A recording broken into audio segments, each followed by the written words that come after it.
All right, we've got some very thick and meaty audience questions today, some of which are coming right at me, and I love it. Let's get to the first one. David, aren't you a hypocrite for criticizing our financial system and then making money from it, investing in stocks and bonds, and I'm sure paying as little in taxes as you are legally allowed to?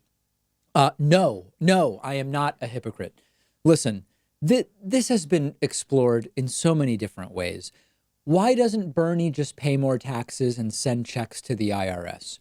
Why does Noam Chomsky, one of the greatest critics of some of the inequalities in our economic system, have a trust or some other mechanism, I believe it is, so he can transfer his mutual funds, which include ownership of oil companies, to his kids while paying as little tax as possible, or whatever the case may be? We've really got to disaggregate this stuff and think through in a bit of a more critical way what we're really asking here. Let's take some examples first. If you believe taxes should be higher, why don't you just send in more money? That's not policy. Okay, that's not policy. The idea that just the people who believe taxes should be higher sending in more money is how you resolve a problem with government tax revenue or fairness or whatever the case may be is a joke.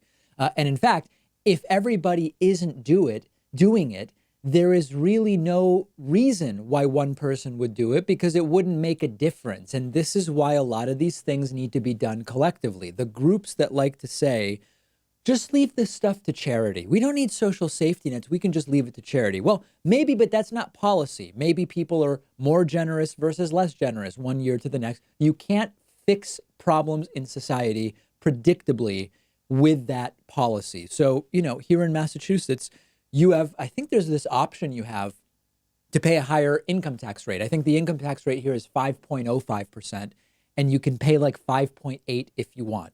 I always put no.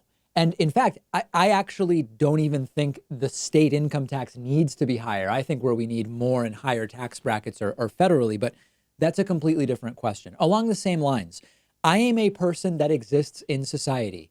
I believe there are many problems with our economic system, but does that mean that what I need to do is put my money under a mattress where its purchasing power is diminished by inflation every single year? What would that serve other than to unnecessarily impoverish myself by keeping money under a mattress? I believe, for example, that capital gains should be taxed at or as ordinary income.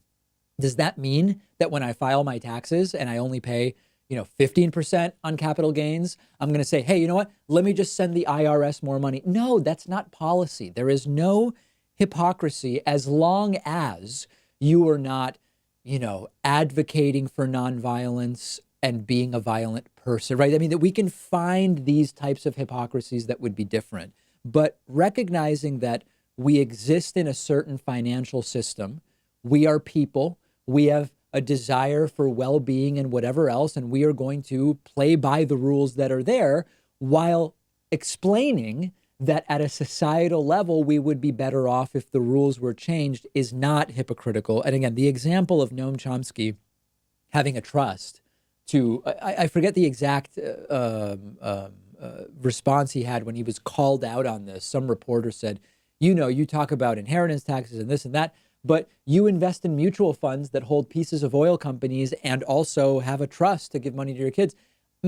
Chomsky's reaction was, what, I should be a pauper? Or I don't remember exactly what the response was, but the point is, these are not societal questions that the individual is making. And of course, you should live your values. And if you individually say, for me, I would rather lose my money than have a retirement possibility that includes owning mutual funds, then do it. Then go ahead and do it. But to say anybody who thinks oil companies are bad but owns mutual funds is somehow a bad person, come on, guys. Who even has time to go around making those arguments? Let's just work on improving the systems we have and fixing the problems that we have, rather than trying to find these gotcha questions of people who, have made very clear what their values are and how they believe society should be organized. I've got something really cool today. The first 500 people who see this video and go to davidpakman.com/skill will get a premium membership to Skillshare for 2 months for free.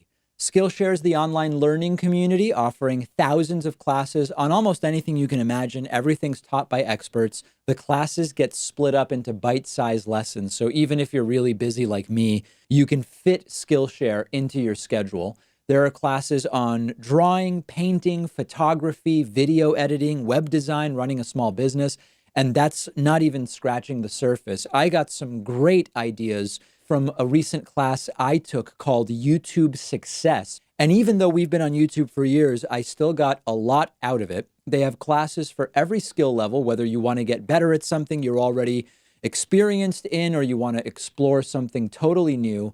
And like I said, the first 500 people who see this video and go to davidpakman.com/skill will get a completely free premium membership for 2 months, giving you access to every class Skillshare offers. Check it out. I put the link right underneath this video.